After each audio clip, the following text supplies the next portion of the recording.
are the light of this world. We are the salt of the earth.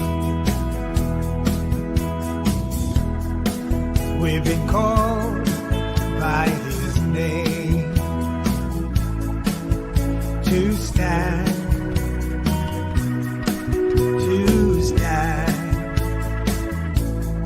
in His name. Welcome, Leighton Baker, to our Thursday night show, Activate, where we strive to inform people, get them thinking so they can be active in our society. Welcome. Hey, thank you for having me. Nice to see you again. Yes, lovely to have you with us again. We want to talk about some politics tonight. You've been in politics for many years in New Zealand, and in your opinion, what defines the different positions on the political spectrum? Because we hear words used in the media and on social media, labels used such as right-wing, conservative, centrist, left-wing, liberal, progressive liberal. Can you guide us a little bit on those positions? I don't know if we can give you too much guidance because it depends what people want to call you. So, if people want to demonise you or ostracise you, they'll call you extreme on one way or the other. But if people actually sat down and listened to your views, they probably wouldn't think they're extreme. But it's how you're portrayed. So I think if we look at the left wing, we'd think socialism, or far left would be communism. And right wing, on the financial side and the economy, right wing would be capitalism. And that would be the two extremes of it. And then obviously centre would be capitalism with heart. So people are allowed to make money, allowed to keep their money, not overly taxed, but having a social conscience so that they are looking after those in need. And that's probably where I would say an economy really wants to be. And then there's socially. So socially, if you're a left wing, you're super liberal. So there aren't any rules. There's no norms. The family doesn't matter. It has no real value. And then right wing socially, you believe the family unit is really important. It has value. Life is valuable. You want to protect life. And so there's those two extremes there. And then whereas the middle ground on that, and that's the shifting target that keeps moving. And it depends who you're talking to and who the media is. Because that is the experience.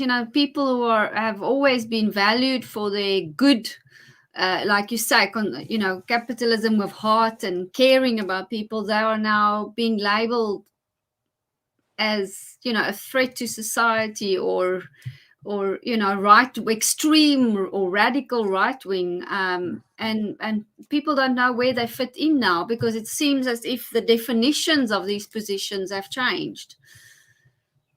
I did an interview last year. I was about an hour's interview, and probably 3/4 of the way through it, the interviewer says to me, "Well, you don't seem like a right-wing extremist." And I said, "Look, I'm not. I'm a husband, I'm a father, I'm a grandfather, I'm a business owner. I work hard, I pay my tax, I treat everyone with respect. I try and give what I can to help all those. And so I'm not an extremist. I'm just what I believe is your average Kiwi bloke, like hunting, fishing and motorsport and all the rest of it." So, but when they put the piece out on the news, they took about 15 seconds of that hour interview, and they portrayed it. All the images they used and everything they used, they portrayed us as right-wing extremists, which is bizarre. But that's the media, and I guess that's unfortunately why so many people now don't trust the media so much, because we're a small country, and sooner or later you meet someone who's been shafted, and it's that, I guess, dishonest reporting that harms their reputation.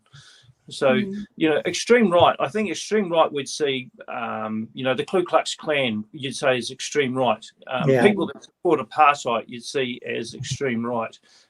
People that believe that, Nazis would be extreme right in some way because, the superior race.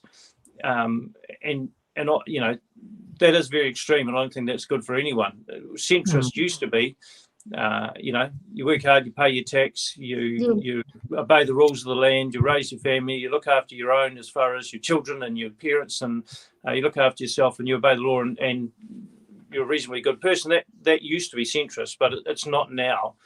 that sort of thing is extreme right. If you deny there's 70 or 80 genders, you're an extremist. If you think the family unit is value, you're extreme.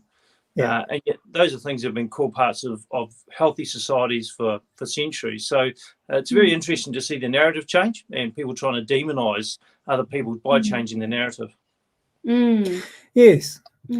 Now, obviously, this last week we've seen National Party go through some changes, and we're not really politically minded or politicians or whatever, but our concern is obviously the Christian community, because the Christian community is looking at the political spectrum here in New Zealand, and for the guys in South Africa, exactly the same thing.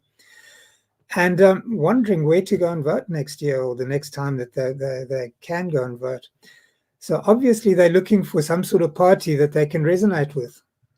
Now, looking at what happened with National and the new leaders that have come in, on the one hand, we seem to have, with Chris, a Christian conservative, and then with, what is her name? Nicola, she seems to be more on the left of the spectrum, where she has voted for, in favor of abortion, in favor of euthanasia, in favor of all the things that a conservative group of people would be hesitant to support a person like that. So where do you see National moving? That's going to be the trick. Like, as far as I can tell, Christopher Uxon is a really good guy. So I know people that know him, and they rate him. So, which is great. He's got a good reputation. The difficulty he has is he's in charge of a ship now that has crew from different areas, and whether he can all get them rowing in the same direction, that's going to be the trick for him and the challenge for him. One of his skill sets is team building. So if anyone's going to do it, it's going to be him. But National's the reason National are doing so terribly in the polls is they've stopped standing for anything. Yes. There's nothing they really stand for anymore. And so everyone says, well, why do you vote for them? They've become Labour light. Absolutely. And they have no difference. So if they can change that and actually choose something that they're going to stand for and have a solid foundation, then that could change their perception. But it's not going to be super easy for them. They've supported a whole lot of things that people probably didn't terribly agree with. And so now they've either got to, distance themselves from its previous decisions, or somehow try and sell them better. That's what it comes down. Yeah. So that's the challenge for them. Because historically they were sort of known as a more conservative centrist party, weren't they? But they've definitely stepped over to the left, as you say, more populist. The reason for that is, I think previous leaders would have looked at the spectrum, gone, well, I've got everyone to the right virtually. There's no one really to the right that I haven't got, so I can move left and I'll just get more votes, and I'm not going to lose the ones on the right because they've got nowhere else to go. So I've still got them. They're mine. I own them, and I'm just going to grab some off the left. Unfortunately, when you do that, you do lose some on the right, because some people are going, hold on, that's not what we were voting for. We want a government that we believe represented our values, and you've turned your back on it, and that's what's harmed their popularity. They haven't actually represented the people that voted them in or voted for them, and that's why they got abandoned pretty well at the last election and did so poorly. Which is a problem, because we need a strong opposition. And they haven't been the strong opposition. I think that's the trouble. I don't know if you guys ever did debating at school, but in debating, you were given a topic and you had to argue for or against. Didn't matter whether you agreed with it or not. Whether you agreed with it or not, it was irrelevant. The idea was for you to research and come up with the supportive arguments for the idea that you'd been given. And that's the opposition's role in government. They don't necessarily have to disagree with the government in power doing, but they have to look at all the alternatives so that the law, when it comes out, has been really well thrashed out. And although they've brought up all the alternative arguments, the arguments for the law have been much stronger, and they can all agree and go, well, this is going to be good law.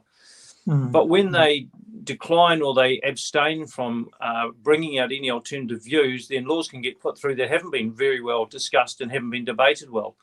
And so then they get rushed through, and we get laws that later on we go, well, this has got a whole lot of negative repercussions.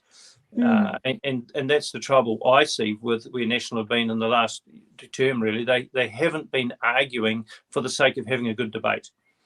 Well, we've seen that in the last couple of weeks, haven't we? I Again. mean, legislation has been pushed through, and I mean, it's gone through in record time. But the problem with that is at the moment the government have an absolute majority, so there's no way they can hold them back, really.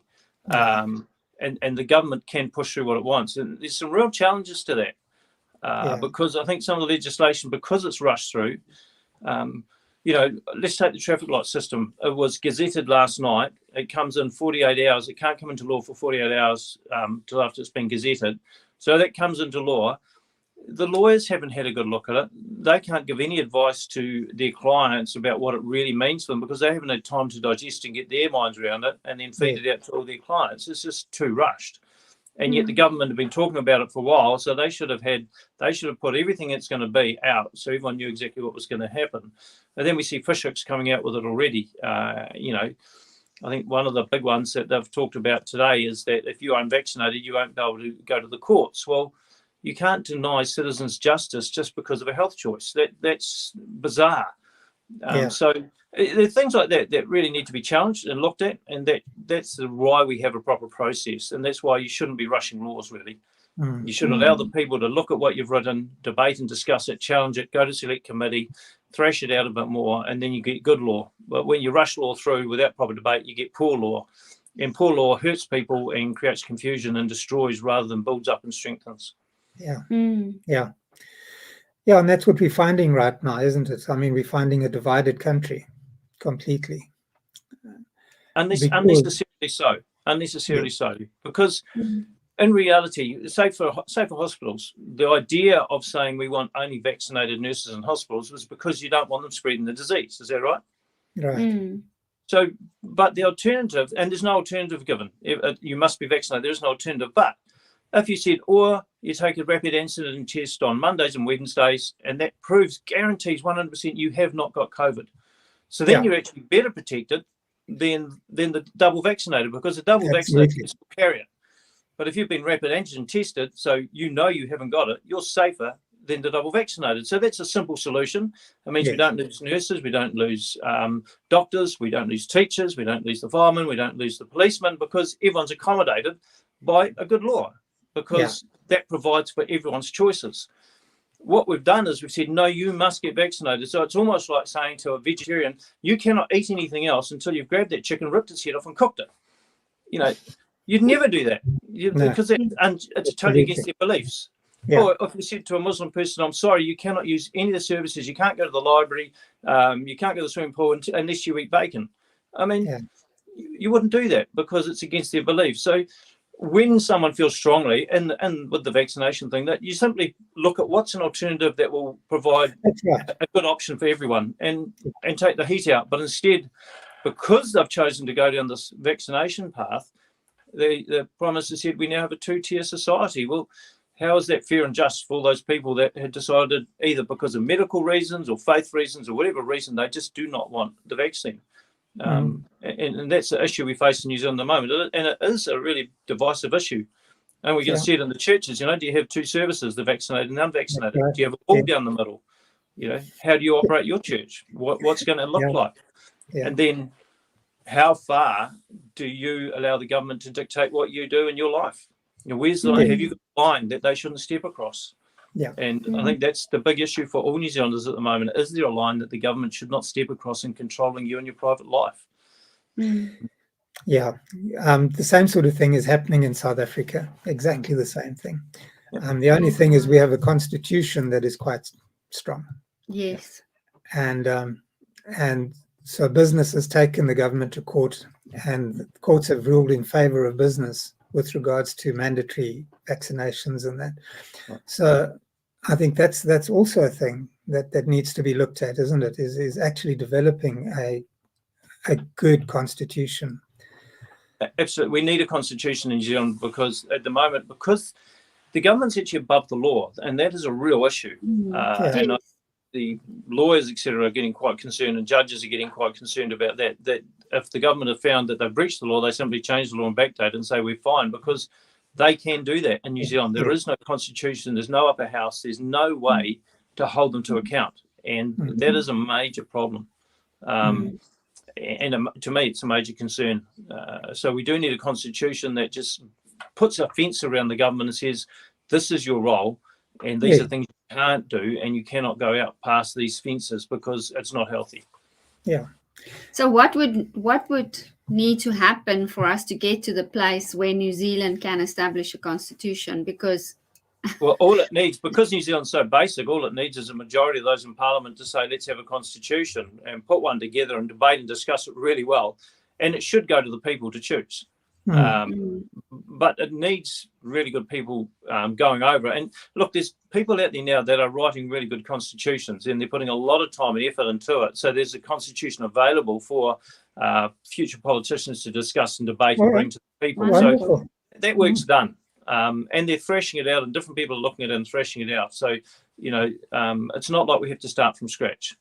And obviously, the people that have written it haven't started from scratch either, because they've looked at what else is out there, whether it's in South Africa or America, or what does a good constitution look like? Yeah. that is good news.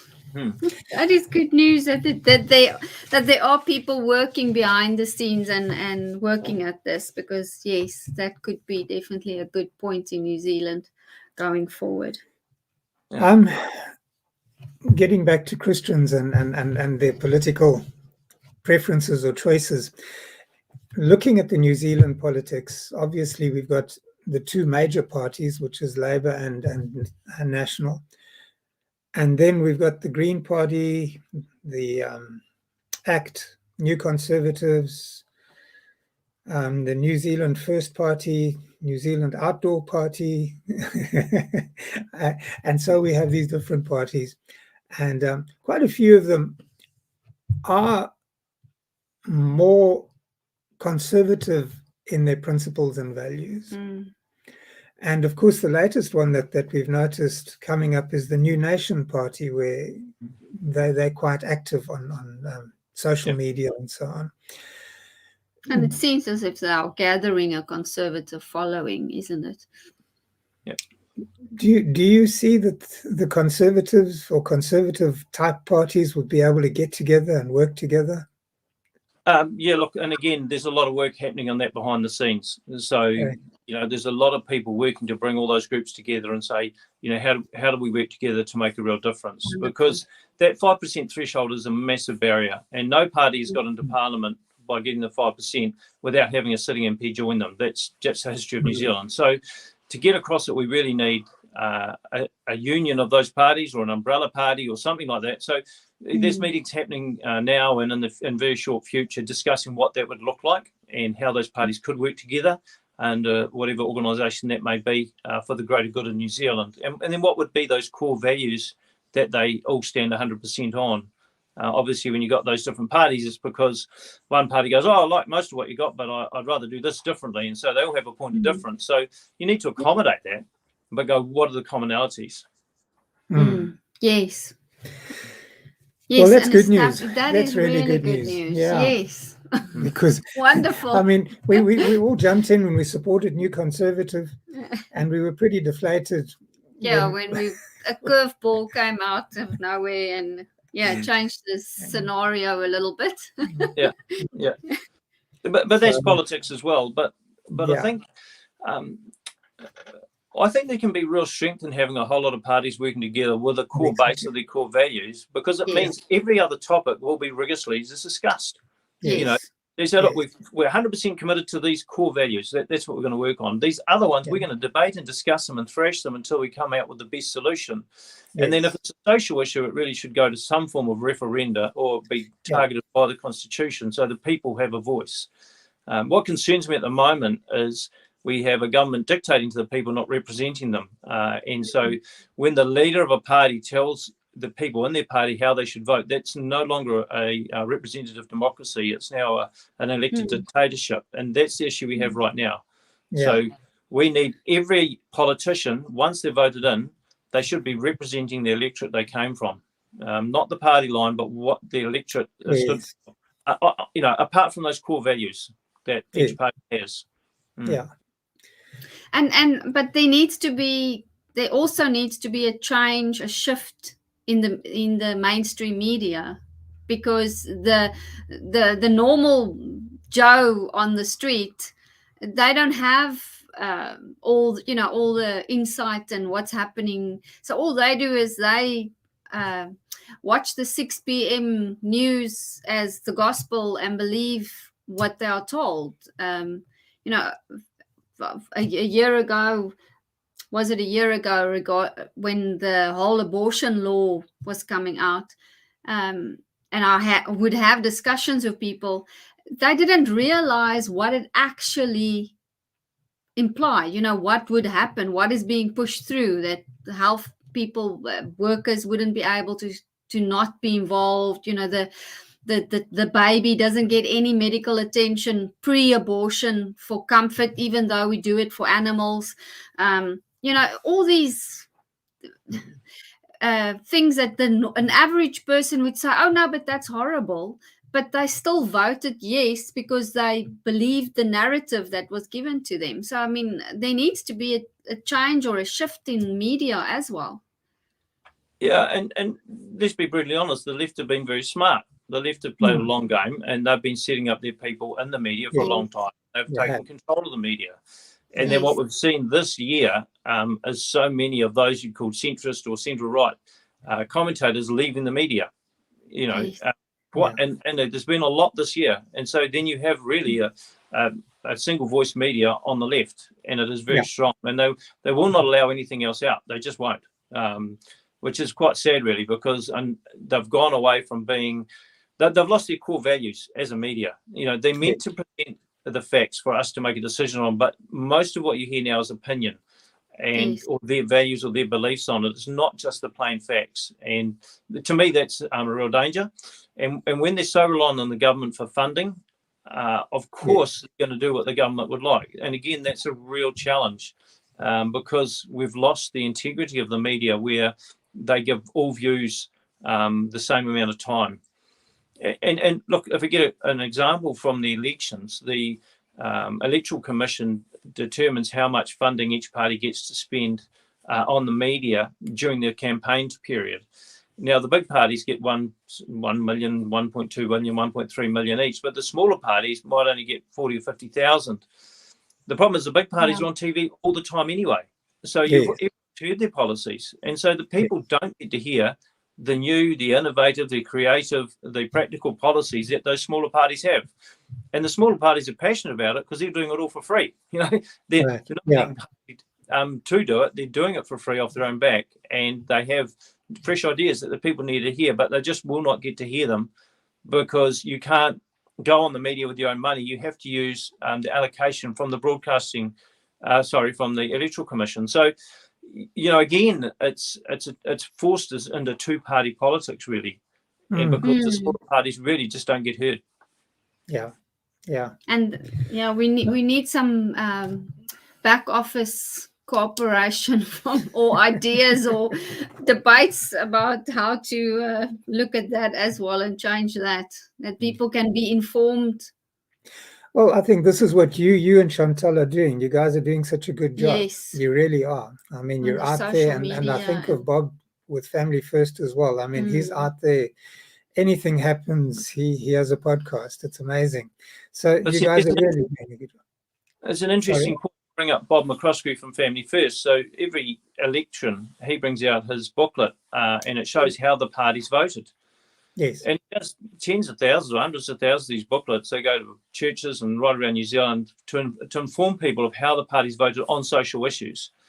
And yet it seems to have virtually no effect, and which is concerning because you would hope that the conservative population or Christian population would look at that and go, well, actually, which party most aligns with the things that are important to me? But it makes makes no difference. People still vote for parties that really don't support any of the values they have, but they still vote for them. So you've got to ask why. Good marketing is all it is. Yes. They're not making a full choice. They're just going, oh, I like those colours, or I like what that person says, or I like how that person looks, so I'm going to vote for them. And the situation we find ourselves in now is simply because New Zealand chose it. Yeah. Yes. Yeah. And there seems to be some sort of economic benefit in it. Well, I mean, people vote for their pocket, yeah. If you're on the Yes. benefit, you vote for the party that'll give you a bigger benefit. And if you're in Yes. business, you vote for the party that'll reduce your tax. That's the truth. But unfortunately, you don't take a cent with you when you leave. No. So neither of those make any real difference, any long-term difference. Yeah. No. Yeah. And then also kind of a lot of people in conservative circles and Christian circles have distanced themselves from politics and say, well, I'm not going to vote, or I'm not going to get involved because, you know, that's the world. And the problem is, like you say, then the left positions their people. There has been a cultural reformation, and we are now seeing the fruit of the work that has been done, because the Conservatives have pulled back and said, well, I don't want to rock the boat, or I don't want to, you know, be involved. It's upsetting or whatever. And that's a problem. That's a problem, because I really think that if the Conservatives, not just one faith, but the Conservatives come together and really get involved, don't you think that would really have an impact on where we're going? The one I always get is, hey, you know, you're meant to submit to authority. So, you know, just do what the government tells you. And I think, oh, well, that's... Yeah. We wouldn't have seen the end of slavery. Women wouldn't have the vote. We wouldn't have seen the end of apartheid. You know, Nelson Mandela, he would have been terrible. The translation of the Bible into English, I mean, that was going against the authority of the day. The end of slavery was going against the authority of the day. So none of those reforms would have happened if people didn't actually stand up. And interestingly enough, it was often Christians that stood up and said, actually, this is wrong. And because it's wrong, we have to make a stand. And sometimes it costs them their lives. Or their reputations. And so I think it's a duty of Christians to stand up when something's wrong and say, this is wrong. And sit by. Often it's cowardice, unfortunately. People are too lazy or too cowardice. They don't want to do anything. So they use the excuse, oh, we've just got to do what the government says. But that's just chickening out from what you know is right and wrong. And you'll get the government you deserve. That's what it comes down to. So, you know, don't complain because you chose it. And that's where democracy sucks. I think we need to give, Now, I was listening to Chantal, a couple of her podcasts yesterday, today again, and she was talking about the same thing, courage. You know, and she, I mean, the two of you are working hard, and you're putting information out there, and you're doing so much for the conservative community, or for the community that believes in freedom, and yet people are loath to actually stand up and speak out, even though they're going through all of these experiences. They don't want to. And isn't it in New Zealand? It's something that we learned was the tall poppy syndrome. You stick your head up, you're going to get it knocked off. And I imagine that that's a lot of what is happening has to do with that syndrome here. People don't want to put their heads up because they might just be cancelled or something negative happens to them. Absolutely. But also there's, I mean, I was speaking to a friend of mine yesterday, and he's a really nice guy, a fantastic guy. Actually, I really rate him. I asked, where's your line that the government shouldn't cross? And he just said, I haven't got one. Yeah. And I was like, that is it. To me, that's a problem. You know, obviously to him it wasn't, but to me it is. So, you know, I get good people that are like contacting me and giving me a bit of stick, really. Shut up, you're on the wrong side of the ledger, you're an idiot. And you get all of that. But at the end of the day, we have to talk both sides, and we have to challenge the government narrative, right or wrong. We have to challenge it to make people think. I just think, I always look at the outcomes, because, you know, we can call it the fruit if you want, but what's the outcome of what's being done? At the moment, I see a nation that's divided, that's scared, that's anxious, that has a high degree of suicide, a massive amount of mental health issues, you know, and all of that is not good. So you got to say, well, why is that? And I think part of it is we are demonizing groups like never before. And I think that is really wrong. So when you take one group, you relabel them, so then you can treat them differently. You call them names, you can treat them differently. You can reduce their humanity because you don't like what they stand for. And that's something that all people should stand up against. Yes. agree with the philosophy that's being spouted the most or not, all people need to stand up and go, actually, that's not the sort of country we want. We need open, fair debate. And one of my big concerns over this whole COVID crisis is there's been no debate. It is scab. And if anyone sticks their head up, doesn't matter if it's Russell Coots, Simon Thornley, it doesn't matter if there's doctors that have worked for 30 years and they go, man, I'm concerned about this. It's like they are deplatformed, demonised, they're idiots, they're muppets. It doesn't matter if it's a TV presenter like Liz Gunn. As soon as she came out and said something, she's gone crazy. She's lost the plot. And that, I think most New Zealanders need to wake up and realise that that sort of language is hurtful. Hurtful for us as a nation. I don't mean just hurtful to individuals. Obviously, it depends how thick your skin is. But as a nation, you are squashing debate and discussion. So therefore, you are destroying democracy, because that's what democracy is based on. Right. And then you get a government that's going to bring out free speech laws, and you say, what's hate speech? And they say, well, you know it when you hear it. Well, that's so subjective. It's based on what that one person's view. And in reality, the only speech that you should even consider banning is speech that incites violence or aggression towards a group. But all of it, you need to be able to debate and discuss to work out whether you're right or wrong. Yes. Leighton, you've been, when I read your posts and look at your posts, I see so many people asking, are you going to go back into politics? So do you have that inclination? Have you considered getting back involved again? Look, I probably never really got out. I'm still communicating with a whole lot of people that we work with, and I am communicating with a whole lot of those different parties, because I do see a real need for change in New Zealand. Nothing's changed for me as per the need I see. Okay, what has changed for me is my position in that. Obviously, I no longer have the position I had, and that's just how things roll. And the board made that decision for me, but it hasn't changed the need I see in New Zealand for a strong conservative voice to challenge the government's narrative. So I'm still working with different groups, including New Conservative, and just saying, hey, what does it look like? And I don't necessarily have to be in there. I don't have to be at the front or anything about it. But I really just want to see groups working together us to get that voice out there, and the right people doing it. So there's really good people out there. We just want the right people doing it, and empowering them it's great. So, all the different parties have something to offer. Probably the most well-known politician on that side of the ledger at the moment is probably Sue Gray from the Outdoors Party, because she's going to court and fighting hard for it.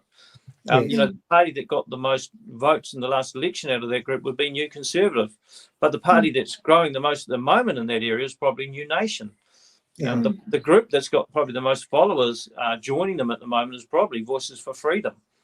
The party that's been the longest and working the hardest is probably Democrats for Social Credit. So all those different groups have something to offer, and I think if they can bring their A game to the table and say this is what we can do for the good of the nation, then we'll see some real change, and that's exciting. Yes. We were There's listening. hope there. There's hope. Yes, that is good. That is really encouraging, and we respect your position. That's wonderful. Wonderful. Well, it's wonderful. It's nice chatting to you. It really is. Yes, we can go on. I might have to disappear anyway. Sorry, I've got another meeting in 5 minutes. No problem. No, we're on our way. But thank you so much for being with us. We really appreciate it. My pleasure. Thank you for your time. Hopefully sometime in the future we can call on you again. Yes. Maybe one day have a coffee. Hey. Yes, that will be great. God bless you. Thanks for all you're doing, guys. Take care. Thank you. And Thank you. Keep it up. We God bless you. appreciate